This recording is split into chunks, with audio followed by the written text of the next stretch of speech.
Vamos a empezar ya con lo que corresponde al enfoque general de la patología nefrológica.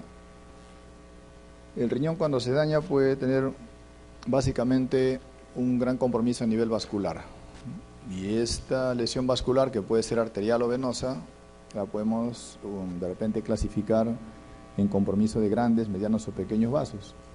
Cada una de esta patología que puede expresarse a este nivel da síndromes clínicos, ¿no? Por ejemplo, cuando tenemos un compromiso en grandes vasos y este se produce por una embolia de la arteria renal, el paciente rápidamente hace una injuria renal aguda y hace además hipertensión.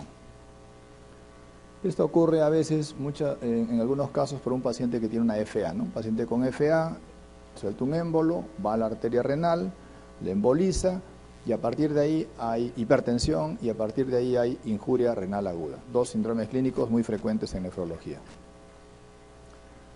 Pero también puede producirse un problema a nivel de la vena renal.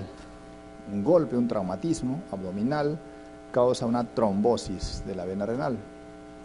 O el síndrome nefrótico. También el propio síndrome nefrótico condiciona trombos en la vena renal. Y por esas dos condiciones que les comento, tenemos entonces trombosis de la vena renal y la expresión clínica es también una IRA, una injuria renal aguda, pero típicamente se produce además hematuria.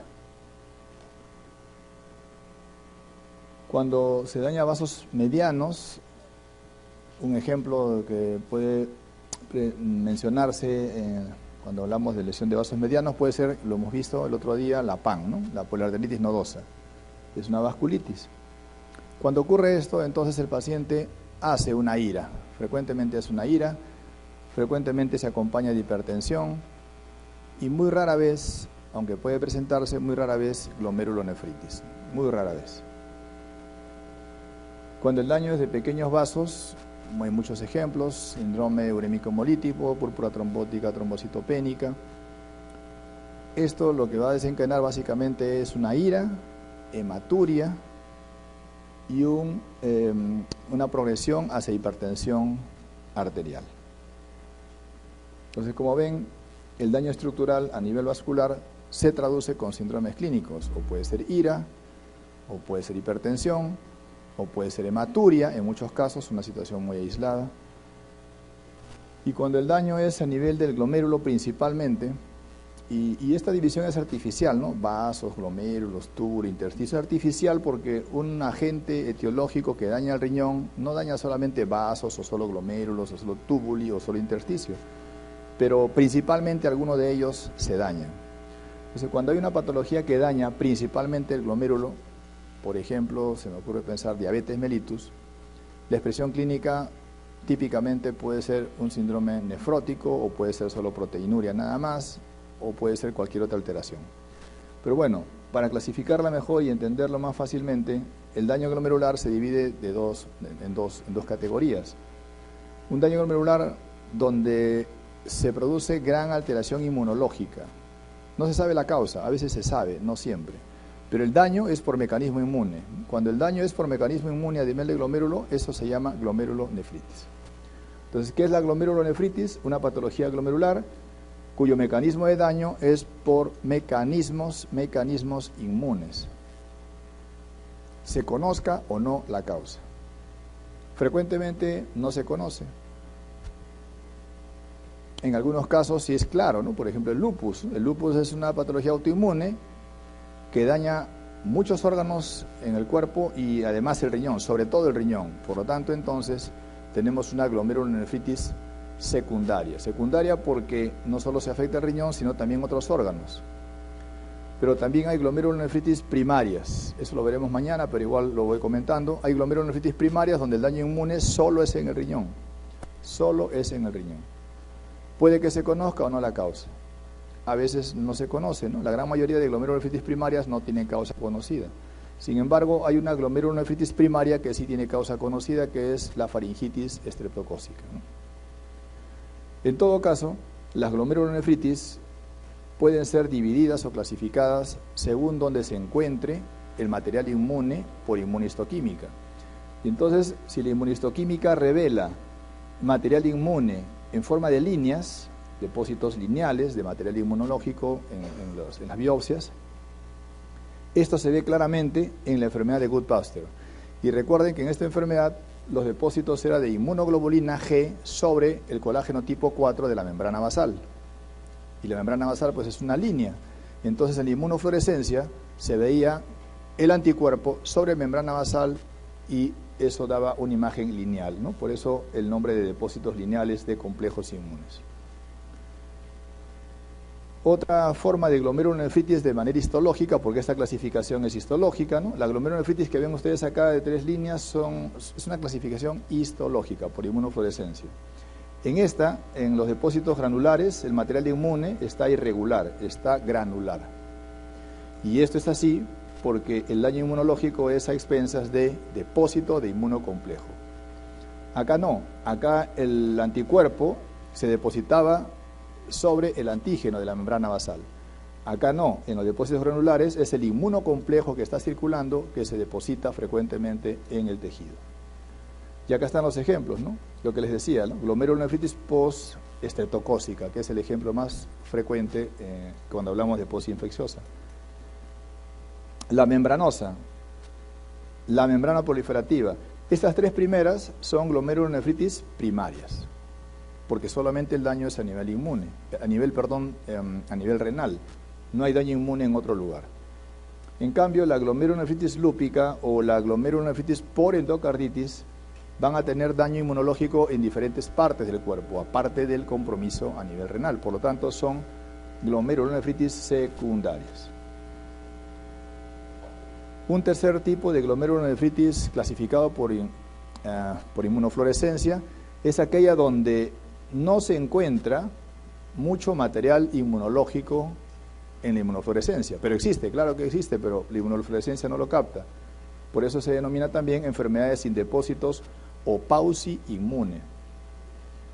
Pero hay anticuerpos, seguro que hay anticuerpos. Por ejemplo, están las vasculitis ANCA, ¿no? Vasculitis ANCA, sabe que hay anticuerpos en el citoplasma, en el neutrófilo, pero no siempre hay anticuerpos, porque también el daño inmune puede ser por hipersensibilidad tipo 4, o sea, mediado por células. Y ese ejemplo típico se ve cuando hablamos de glomerulonefritis por cambios mínimos. Esto que les estoy comentando y que probablemente les cause un poco de confusión, lo vamos a ver mañana con más detalle, pero ya les voy comentando que así podemos clasificar las glomerulonefritis y cualquiera de estas formas o algunas o todas, tienen como expresión clínica síndrome nefrótico o síndrome nefrítico. Es decir, un compromiso glomerular se expresa característicamente como síndrome nefrótico o nefrítico, pero también puede conducir a una ira. También puede desencadenar hipertensión arterial. Bien, entonces si el daño glomerular no es por una glomerulonefritis, ¿por qué más puede ser? Por una patología que denominamos que no es una glomerulonefritis, es decir, es un daño que no es inmune. Y el ejemplo más típico y el más frecuente es el de la diabetes mellitus. Entonces, cuando nosotros decimos que la diabetes mellitus daña el riñón, ¿qué parte del riñón daña más frecuentemente? Glomérulo. ¿Y de qué forma lo hace? ¿Por mecanismo inmune? No, por un mecanismo degenerativo. Lo hace sobre todo, entre otras cosas, por glicación. Muy bien, y aquí tenemos entonces el ejemplo típico. También encontramos otros ejemplos, el síndrome de Alport, que es una alteración hereditaria ligada al cromosoma X, y también por amiloidosis, ¿no? Que es básicamente por depósito de proteínas en el intersticio. ¿Y cuál es la expresión clínica? Igual, síndrome nefrótico, o hematuria, o síndrome nefrítico. En caso particular, diabetes mellitus, ¿qué hace? Síndrome nefrótico, o proteinuria. Alport, ¿qué hace? Alport da hematuria. Y amiloidosis, ¿qué da? Síndrome nefrótico. Bien, otra región del riñón susceptible a daño es el túbuli.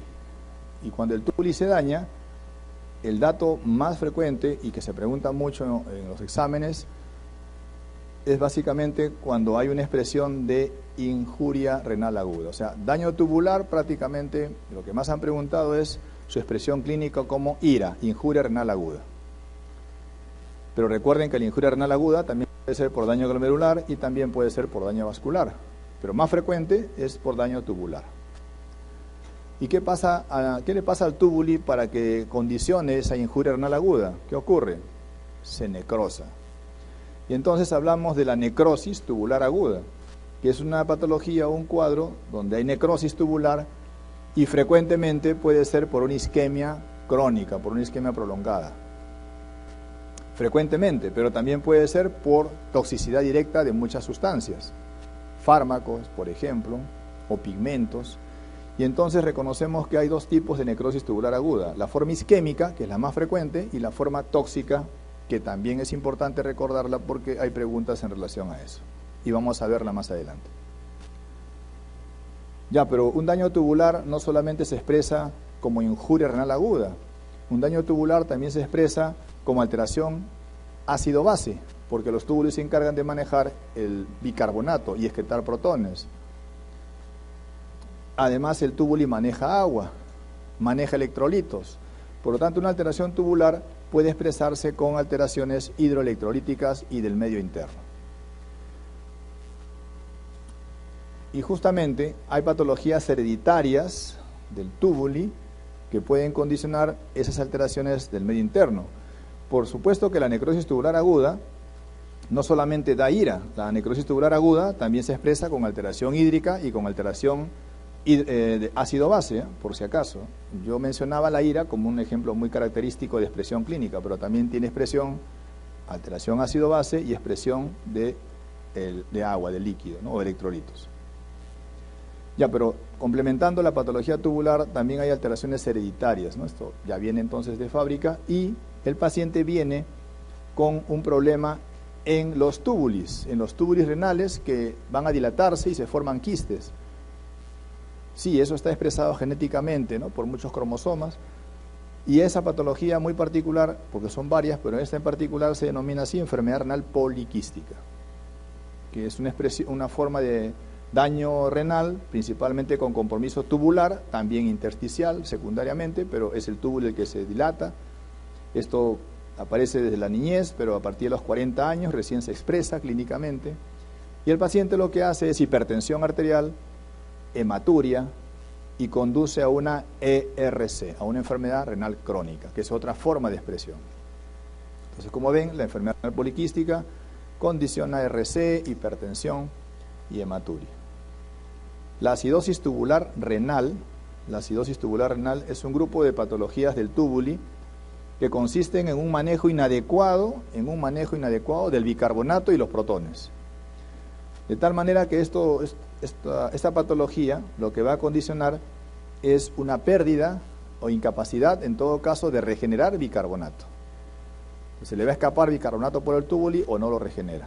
Recuerden que el riñón se encarga de regenerar el bicarbonato que se consume cuando se tampona ácidos en la sangre. Entonces, cuando el túbuli es el responsable de no poder regenerar el bicarbonato o perderlo por la orina, va a condicionar ¿qué cosa? Acidosis metabólica, porque pierde bicarbonato o no regenera bicarbonato. Entonces, si hay una acidosis metabólica, esa acidosis metabólica va a ser anión GAP normal. Entonces, la acidosis tubular renal es una patología tubular que condiciona acidosis metabólica anión GAP normal. Ya eso también lo comentaremos qué significa anión GAP normal o alto. Pero recuerden que ese es el concepto. La diabetes mellitus también es otra patología hereditaria en donde el túbulo colector es el que está afectado. Está afectado porque es insensible a la hormona antidiurética. Y como es insensible a la hormona antidiurética, entonces estos pacientes comienzan a perder grandes cantidades de agua.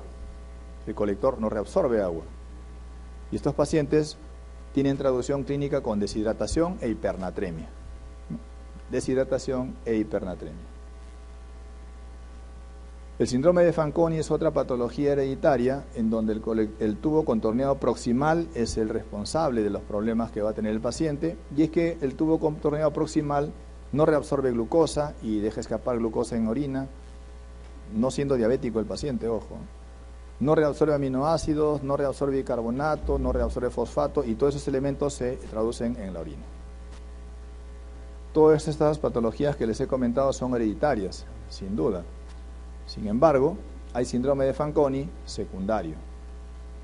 Hay diabetes insípida secundarias, o sea, secundarias a una patología conocida, o fármacos, ¿no? Hay fármacos que pueden dañar el tubo colector y condicionar una diabetes insípida. El litio es el ejemplo más característico como causa secundaria de una diabetes insípida renal, nefrogénica, ¿no? Porque recuerden que hay una diabetes insípida también porque no hay secreción de hormona antidiurética a nivel del hipotálamo. Eso es una diabetes insípida central. Estamos hablando de una diabetes insípida nefrogénica, donde hay hormona antidiurética, el problema es el riñón que no es sensible a la hormona antidiurética. Entonces les decía que la diabetes insípida también puede ser secundaria. La acidosis tubular renal también puede ser secundaria, se ve muy frecuentemente en pediatría, puede ser producida por una diabetes, por ejemplo. Lo que no es secundario es la enfermedad renal poliquística. Esta patología sí y solo sí es hereditaria.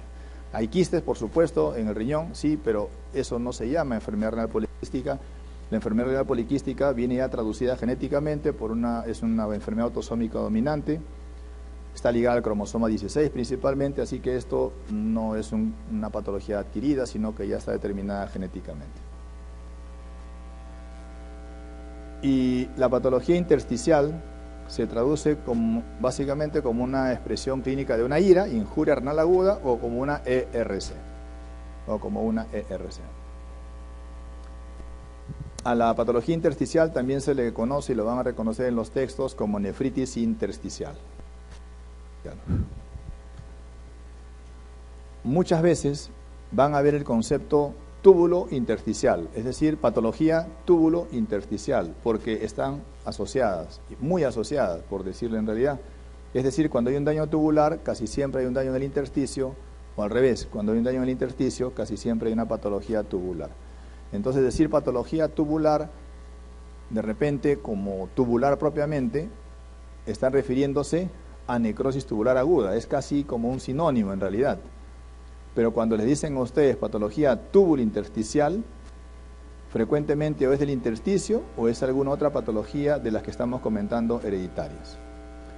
Otra vez, patología tubulointersticial significa un daño tubular e intersticial, pero cuando hablamos de la parte tubular se refiere a la parte hereditaria y también a la parte intersticial entonces.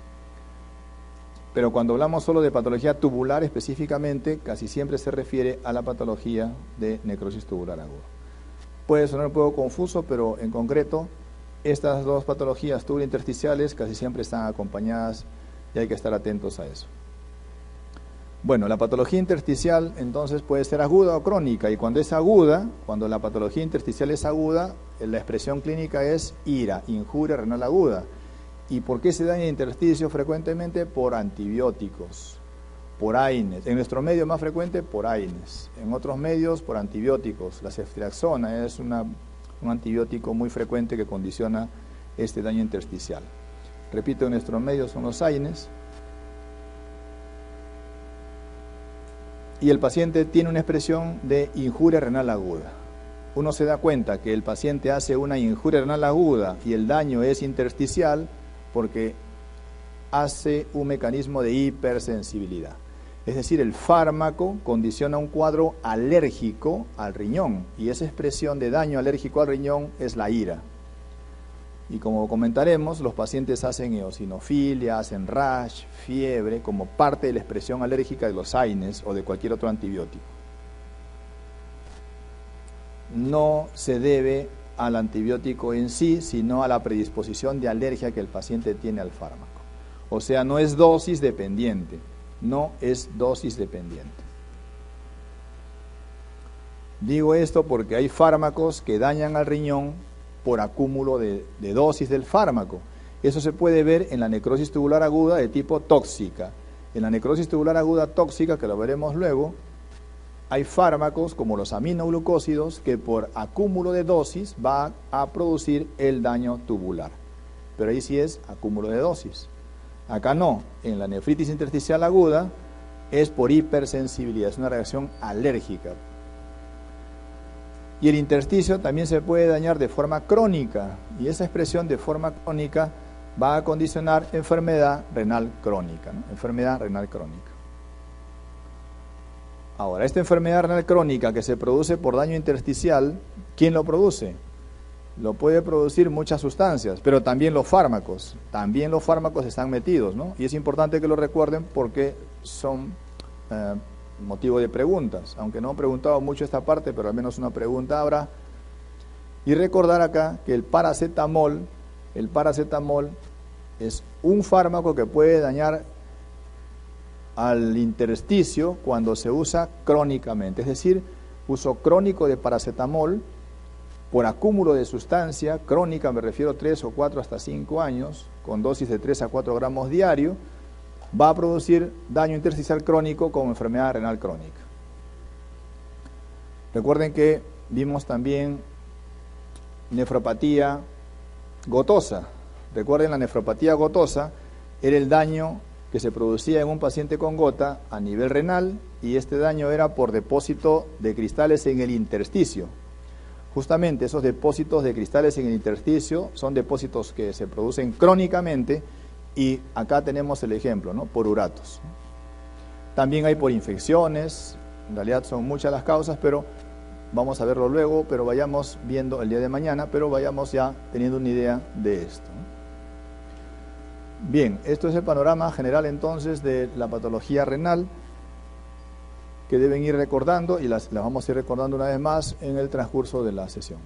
Acá está lo que les decía, ¿no? ¿Qué síndromes renales vamos a tener cuando hay un compromiso vascular? Ya dijimos, ¿no? Injuria renal aguda, puede haber síndrome nefrótico, muy raro, hipertensión, e incluso también puede presentarse una enfermedad renal crónica a la larga, ¿no? Cuando el compromiso es a nivel glomerular, síndrome nefrótico y síndrome nefrítico, sin duda, son los dos síndromes más típicos, aunque también puede haber hipertensión, IRA y ERC. Si el daño es tubular, clásicamente injuria renal aguda, pero ya les comenté que puede haber alteraciones inespecíficas del sedimento, alteración ácido-base, alteración hidroelectrolítica también, y también además enfermedad renal crónica. Y cuando el compromiso es a nivel intersticial, una injuria renal aguda o una enfermedad renal crónica es lo más característico, pero también puede haber alteraciones inespecíficas del sedimento urinario. Estos son los síndromes entonces renales que están resumidos acá, y hay que buscar siempre a qué nivel se encuentra el daño, ¿no? Casi siempre está en más de un daño, en más de un elemento, ¿no? Puede ser solo glomérulo, no, es glomérulo y algo más, o tubuli, bueno sí, pero es tubuli y algo más, pero siempre hay algo más característico en el daño de una anoxa, en la forma de dañar de una anoxa. No olviden que la cantidad de sangre que ingresa al riñón en un minuto es muy importante, ¿no? De hecho, que es el órgano que recibe mayor cantidad de sangre, pero no la utiliza o no la recibe para que saque oxígeno o se nutra de él, sino la recibe para trabajar sobre esa cantidad de sangre que ingresa a este órgano. En un minuto aproximadamente ingresa la quinta parte del gasto cardíaco, ¿no? En promedio más o menos 1.200 centímetros cúbicos. Hablamos del flujo sanguíneo renal, de la cantidad de sangre total que ingresa en un minuto. Ahora, el riñón tiene que trabajar sobre la sangre, sí, sobre la sangre, pero específicamente trabaja sobre el plasma, ya que en el plasma hay elementos que tienen que ser eliminados del cuerpo. Por lo tanto, lo que nos interesa realmente saber es cuánto es el flujo plasmático renal, y el flujo plasmático renal aproximadamente es el 50% del flujo sanguíneo renal. Y es decir, de 1.200 centímetros de sangre que ingresa, la mitad es plasma, y por lo tanto el flujo plasmático renal se ha calculado en 600 centímetros cúbicos. Se ha calculado empíricamente, pero también por métodos más exactos, para lo cual se ha utilizado esta sustancia que es el ácido paraminohipúrico, ya que esta sustancia se elimina por el riñón a través de los dos mecanismos que el riñón tiene para excretar o depurar sustancia. ¿Cuáles son los dos mecanismos que tiene el riñón para eliminar sustancia? La filtración glomerular y la secreción tubular. Y el ácido paraminohipúrico se elimina del riñón por esos dos mecanismos. La tasa de filtración glomerular hace referencia a cómo el riñón produce una depuración, pero solo por mecanismo de filtración. Claro, porque si yo quiero valorar cómo funciona el túbuli o cómo funciona el glomérulo, tendré que ver pues alguna sustancia que solo se filtra para poder excretarse por la orina, o alguna sustancia que solo se secreta por los túbulis a través de la orina. ¿Habrá alguna sustancia que solo se secreta por el túbuli que sale por la orina? No, eso no existe. ¿Y habrá alguna sustancia que solo se elimina por la orina porque se filtra nada más? Eso sí hay. Y justamente se utilizó la inulina, que es una sustancia que también el cuerpo no la produce, pero en el laboratorio se utilizó esta sustancia para poder determinar que aproximadamente de los 600 centímetros cúbicos de plasma que ingresa al riñón, la quinta parte, o sea, 120 mililitros, es la que ingresa a los glomérulos. Y de esos 120 mililitros que ingresan a los glomérulos en un minuto, se limpia completamente de inulina. Es decir, si colocamos inulina en la sangre de un paciente, la inulina con el plasma ingresa al glomérulo. ¿Cuánto va a ingresar en un minuto al glomérulo? De los 600 que entra al riñón, 120. Pues bien, los 120 mililitros quedan limpios de inulina cuando pasan por el glomérulo. Cuando eso ocurre es una situación ideal y se señala entonces que hay una tasa de filtración glomerular adecuada, puesto que se ha depurado toda la inulina. Por ese motivo, normalmente tenemos que la tasa de filtración glomerular es 120 mililitros por minuto, y uno podría medir de esta forma cómo funciona el glomérulo. Sin embargo, no tenemos inulina en el cuerpo y no se le puede estar administrando inulina al paciente cada vez que queramos saber cómo funciona el glomérulo. Por lo tanto, se busca una sustancia endógena, que nosotros la produzcamos, que se asemeje a la inulina. ¿En qué se asemeje? Que se asemeje en el hecho de que solo es depurada del cuerpo a través de la filtración y no por secreción. Esa sustancia que se acerca bastante bien es la creatinina en sangre que tenemos nosotros. Sin embargo, eso no es tan cierto, porque la creatinina, la gran parte de ella, 90% aproximadamente, se elimina por filtración y un 10% por secreción tubular. Pero es lo mejor que tenemos, en realidad. Actualmente hay otras sustancias, por supuesto que sí, pero que son más costosas en su evaluación. La cistatina C, por ejemplo, de ellas, ¿no?, que en la práctica cotidiana en hospitalaria no se utiliza. La cistatina C es una molécula que se elimina casi al 100% por filtración.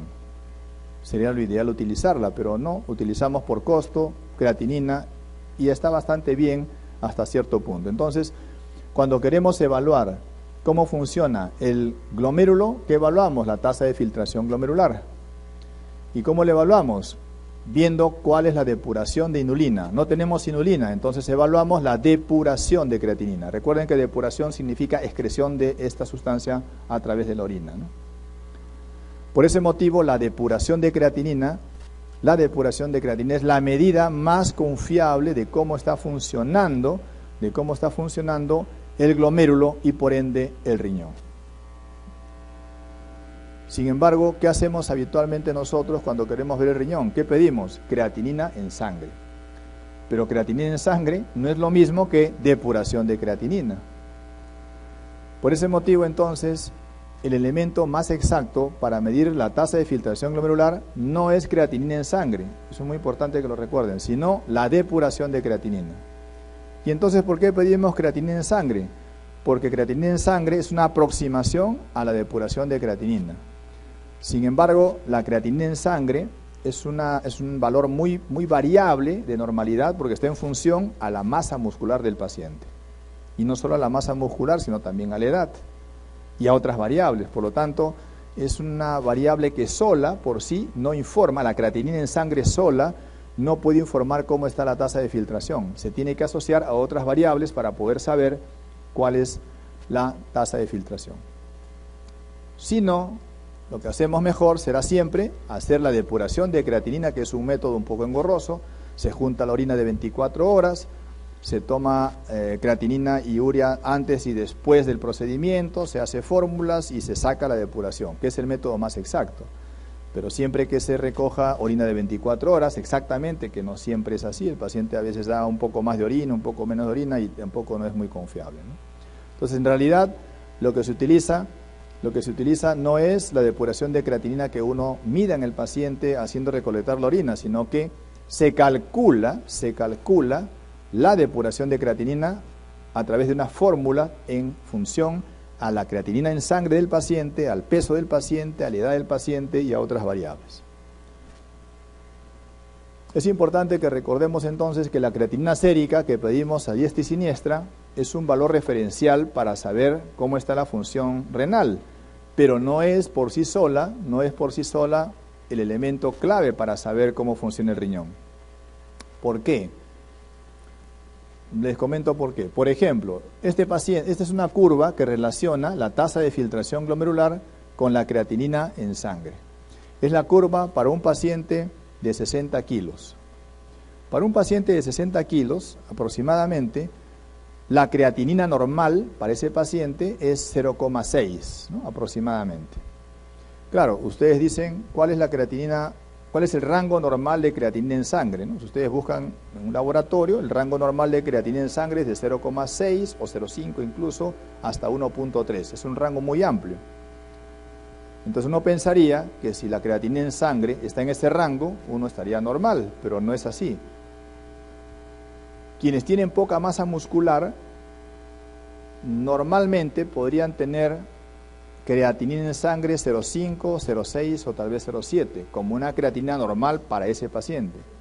Y quienes tienen una masa muscular mayor, imagínense un físico-culturista, una creatinina para ese paciente físico-culturista normal podría ser 0,9, por ejemplo, o 1 inclusive. Entonces, como ven, el rango de normalidad puede ser amplio, pero no significa que uno puede caer al azar en cualquiera y está normal. No, uno corresponde a un valor exacto porque depende de una masa muscular. Entonces, esta curva que se ha hecho acá es para un paciente de 60 kilos. Para ese paciente de 60 kilos, fíjense, la tasa de filtración, la creatinina en sangre, en promedio debe ser 0,6, ¿no? Nos ubicamos, acá está el 0, acá está 1 de creatinina, 0,6 debe estar acá. 0,6 y lo relacionamos en ese momento con su tasa de filtración glomerular y será 120. Repito, esto no es para cualquier paciente, es para un paciente de 60 kilos. Entonces, para un paciente de 60 kilos, su creatinina normal 0,6 y su tasa de filtración normal 120. Como ven, ese paciente está bien, sin problema. ¿Qué pasa si ese paciente un día X ya no tiene 0,6, sino tiene 1? 1, como saben, está en el rango normal, entre 0,5 y 1,3. Ya, pero para este paciente, 1, miren cuánto de tasa de filtración representa. 60 mililitros por minuto. Es decir, un paciente puede estar contento con 1 miligramo por decilitro de creatinina pensando que está en el rango normal, cuando en realidad su tasa de filtración ya ha disminuido hasta la mitad. Por ese motivo, creatinina sérica sola, repito por quinta vez, no es una traducción de la función renal. Siempre hay que ver la tasa de filtración realmente. Por ese motivo, muchos pacientes cuando llegan al valor límite de creatinina, 1.2, 1.2, por acá sería 1.2, 1.3, ya se encuentran casi en la mitad de una tasa de filtración normal. El paciente puede estar alegre, ¿no? Dice 1.1, 1.2, mi creatinina está normal, pero ya su tasa de filtración ha reducido hasta la mitad y lógicamente el paciente está asintomático. Bien, entonces lo ideal sería que a partir de la creatinina yo obtenga alguna fórmula para hallar rápidamente la tasa de filtración. Muy bien, esas fórmulas existen, se han hecho a partir de estudios clínicos y de poblaciones diferentes y con los años han cambiado. Y una de las primeras fórmulas que apareció hace muchos años en un grupo de pacientes normales sin enfermedad renal crónica es esta, la fórmula de Crocos-Gault, que incluso la han preguntado hace unos 3 años en la residencia, ¿no? ¿Qué cosa indica esta fórmula? Esta fórmula primero se usa para calcular la tasa de filtración glomerular, o sea, la depuración de creatinina en realidad, a través de la edad del paciente, del peso, de la creatinina en sangre del paciente. Es una aproximación de la tasa de filtración glomerular, pero repito, esta fórmula sobre todo vale un poco más en aquellos pacientes con tasa de filtraciones normales, o sea, que no tienen daño renal. Pero es una fórmula que también no es muy exacta, esta fórmula tiene muchos años, pero igual sí es fácil de recordar, tanto así que incluso la han preguntado. Entonces 140 menos la edad del paciente multiplicado por el peso del paciente en kilogramos y eso dividido entre la creatinina en sangre y entre 72, que es una constante. Si la paciente es mujer, a este resultado se le multiplica por 0,85. ¿Qué pasa si el paciente entonces de un momento a otro tiene un daño renal, de forma aguda, de forma rápida. Imagínense que el paciente tenía el riñón normal, pero súbitamente tiene un deterioro por una sepsis. Entonces su creatinina va a aumentar mucho. Si aumenta mucho, la edad no va a aumentar pues en poco tiempo, el peso tampoco, aumenta la creatinina. Si aumenta la creatinina, entonces esto comienza a producir una alteración importante. Entonces la depuración de creatinina comienza a alterarse, pero es en ese momento, es transitorio.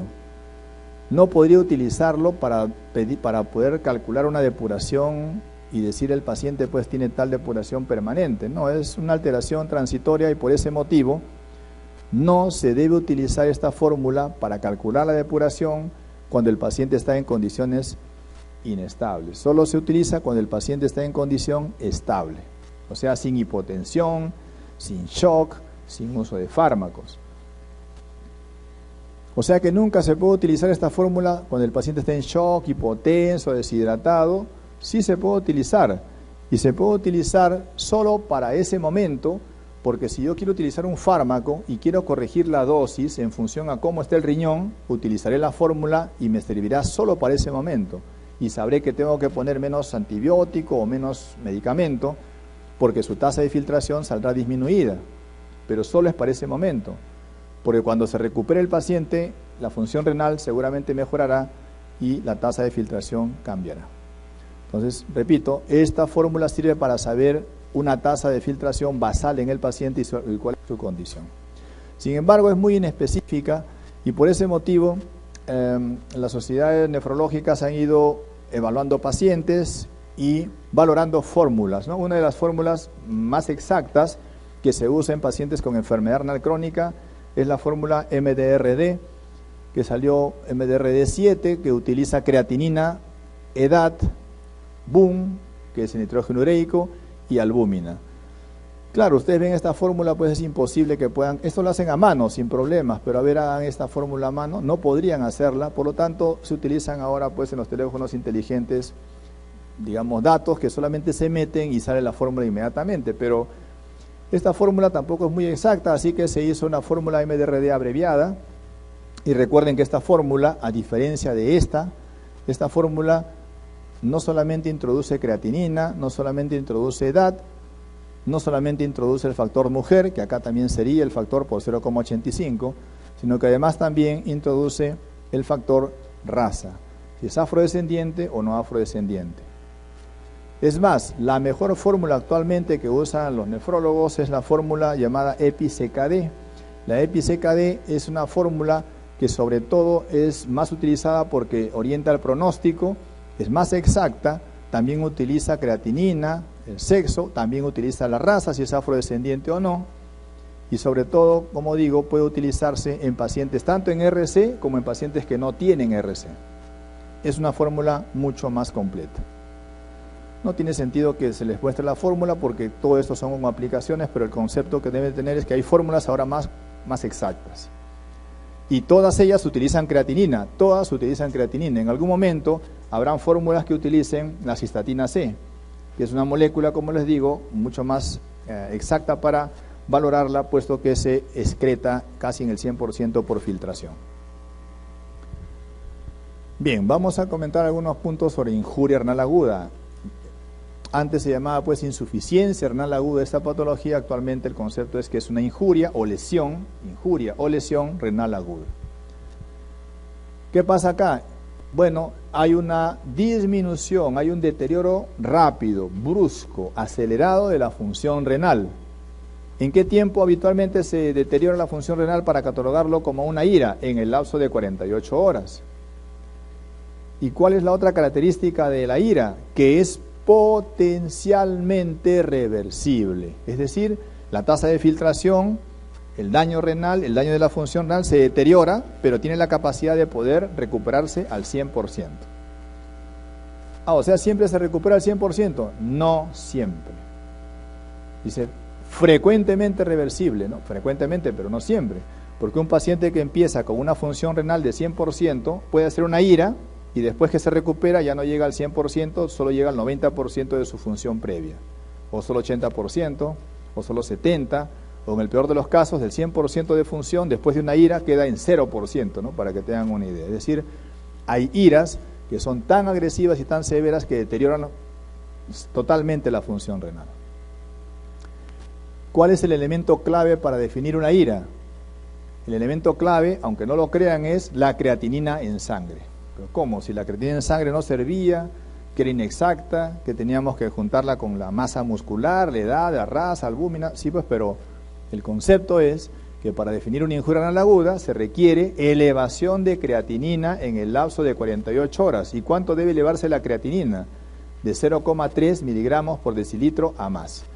Si en el lapso entonces de 48 horas se eleva la creatinina en sangre 0,3 o más, vale decir, el paciente tenía 0,6, normalmente 0,6 de creatinina, y en el lapso de 48 horas de 0,6 pasa a 0,9 o a 1 miligramo, se elevó más de 0,3, entonces hablamos de una ira.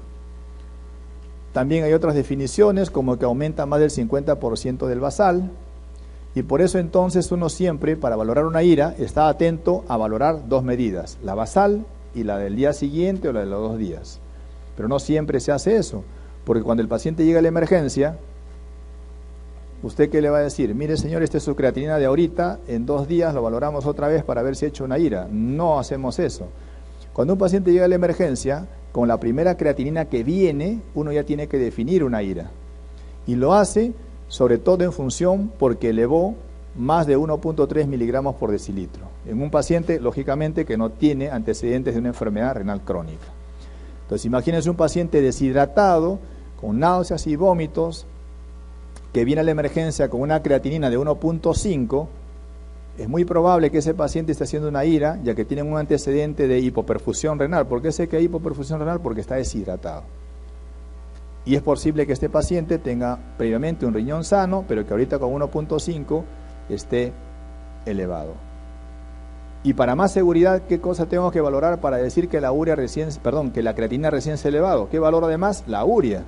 Porque en esos pacientes la urea también está tremendamente elevada, mucho más que la creatinina. Con ese dato que la urea está mucho más elevada que la creatinina, yo ya puedo decir que este cuadro es agudo.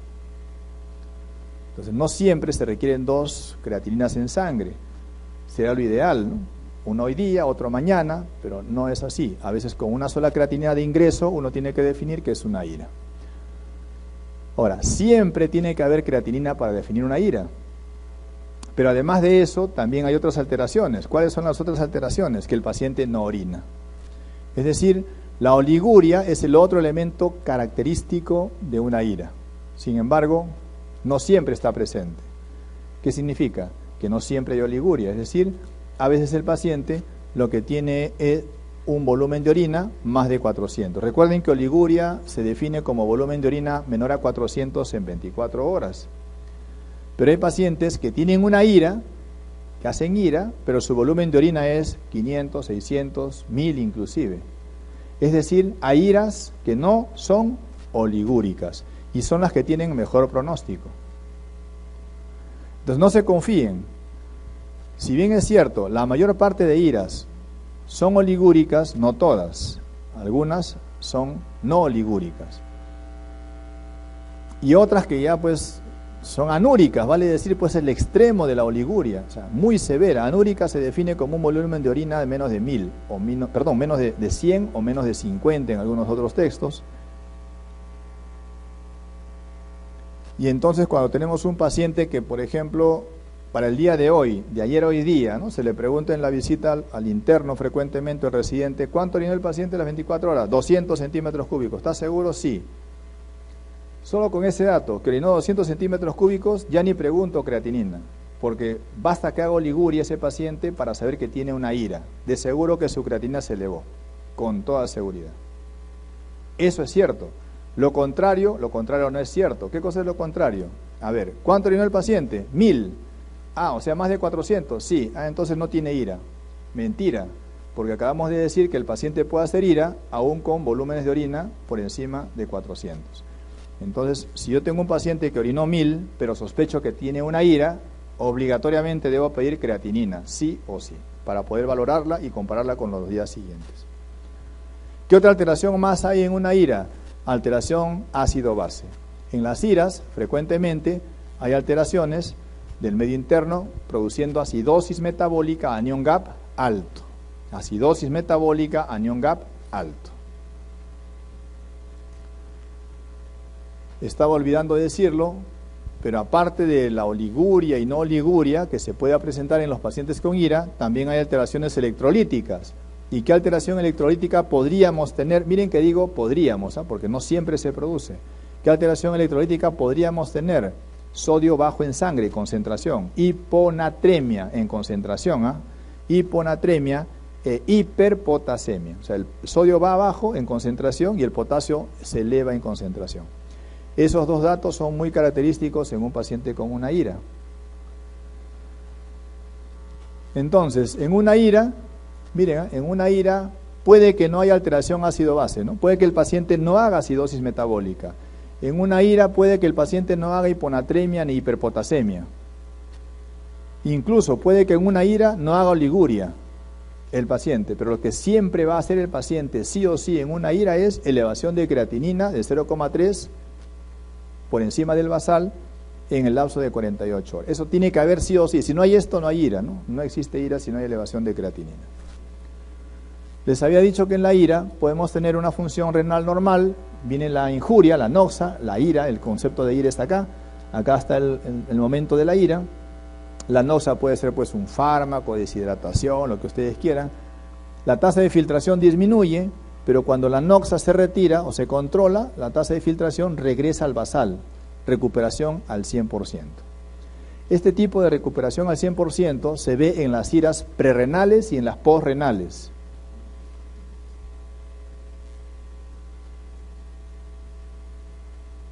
Es decir, no muere ni una nefrona, ¿no? Completamente se recuperan todas las nefronas, no muere ni una sola. ¿Qué pasa si muere una nefrona, o 2, o 3, o 100, o 1000, ¿no? O incluso pues millones, como saben? Ahí sí ya hablamos de una ira intrínseca. Recuerden que las iras pueden ser prerrenales, posrenales o intrínsecas. Las prerrenales y posrenales se recuperan al 100%. Para que se llamen prerrenal o posrenal, tiene que recuperarse al 100%. Porque basta que muera una nefrona, ya no es prerrenal.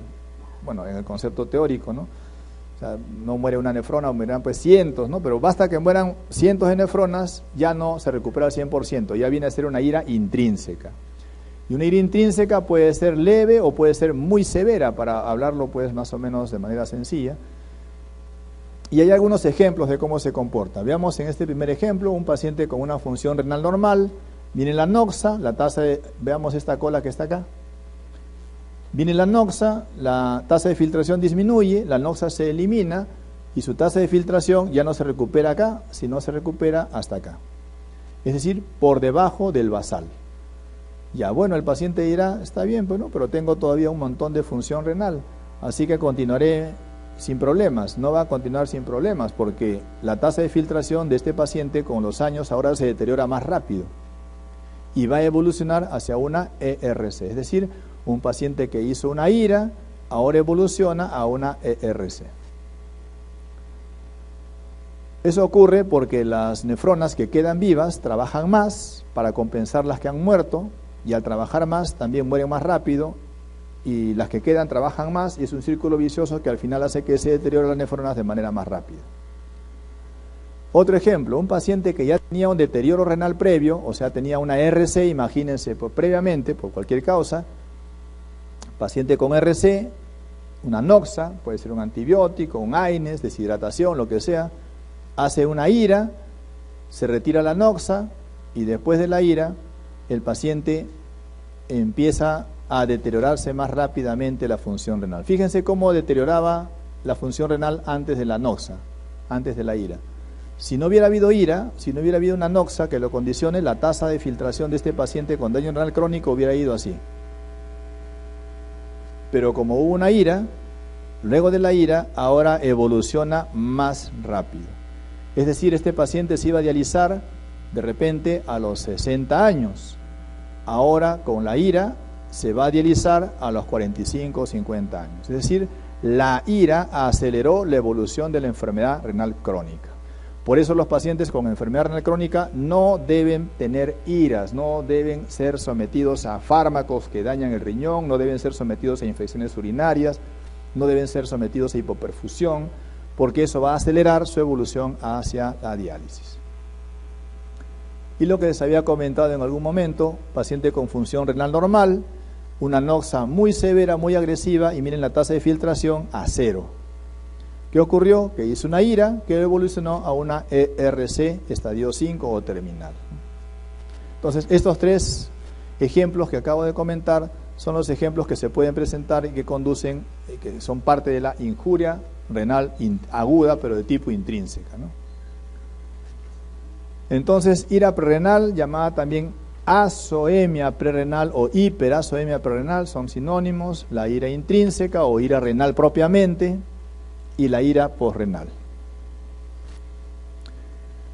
Aquí puede haber textos que cambien del dato que yo les voy a dar. Hay textos gringos que dicen que la ira más frecuente, así a rajatabla, la ira más frecuente es la ira intrínseca, ¿no? Algunos textos estadounidenses señalan eso, pero la mayor parte de textos señala que la ira más frecuente es la prerrenal, la ira prerrenal, ¿no? Por eso está resaltada acá como la ira prerrenal. La ira prerrenal siempre es oligúrica, siempre. La ira prerrenal siempre es oligúrica o anúrica, pues por último, ¿no? Podría ser. La ira posrenal que ustedes saben que es por obstrucción de la vía urinaria, un cálculo en la uretra, por ejemplo, una vejiga neurogénica, etcétera, pero no deja salir la orina. Una ira posrenal se caracteriza por anuria, ese es su dato característico, anuria. A veces orina un poquito más, ¿no? Oliguria tal vez, pero el concepto más claro es que hay obstrucción. En cambio, la ira intrínseca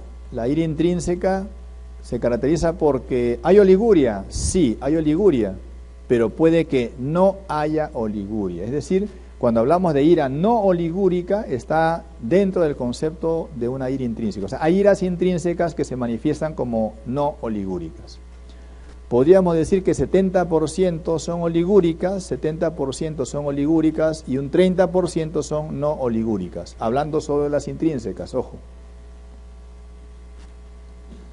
Bien, una ira prerrenal, para ir comentando el tema, una ira prerrenal se produce porque al riñón le llega poca sangre, poca perfusión.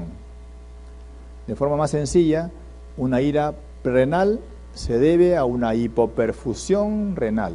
¿Por qué puede haber hipoperfusión renal? Una insuficiencia cardíaca, un paciente que tenga pues hipovolemia porque sangró o porque se deshidrató por una diarrea o por náuseas o vómitos. Pues todo lo que condicione hipoperfusión renal origina ira prerrenal. Todo lo que obstruye la orina ya formada, ira posrenal. Y lo que daña irreversiblemente al riñón, aunque sea una nefrona nada más que muera, pero lo que es irreversible se considera ira intrínseca. Y como recordarán, la ira intrínseca se puede deber a un daño a nivel tubular por necrosis tubular aguda. Se puede deber a un daño intersticial, se puede deber a un daño por el glomérulo o se puede deber a un daño vascular. ¿Cuál es la zona o la región donde más frecuentemente se ve un daño que explique una ira intrínseca? La respuesta es necrosis tubular aguda. Pero habíamos comentado que la necrosis tubular aguda tiene varias formas de presentación, la forma isquémica y la forma tóxica. Acá hay 3, sí, pues acá hay 3, pero es isquémica y tóxica, solo que pigmentos también es una forma tóxica, pero es una forma tóxica endógena. Cuando dice acá tóxica, se refiere a tóxicas exógenas. Entonces, la forma más frecuente será necrosis tubular aguda de tipo isquémica. Para complementar lo que les estoy diciendo, si un paciente con una ira prerrenal, por ejemplo, pues un paciente que se deshidrató, tuvo una diarrea por cólera, ¿no? Brutal, unas diarreas porque pierde el paciente 5 o 7 litros en menos de 24 horas. Ese paciente hace una hipoperfusión tremenda, Si se repone el volumen que ha perdido endovenoso, se recupera al 100%, ¿no? Porque recuerden que esta se recupera al 100% y esta también.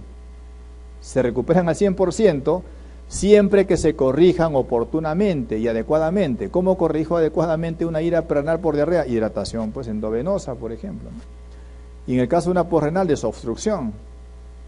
Pero si me demoro en desobstruir o si me demoro en hidratar al paciente, en el caso que les puse, si me demoro en el caso de hidratar, la ira prerenal ya no va a ser prerenal, porque la hipoperfusión constante del riñón ya no causa solo isquemia. ¿Qué va a causar? Necrosis.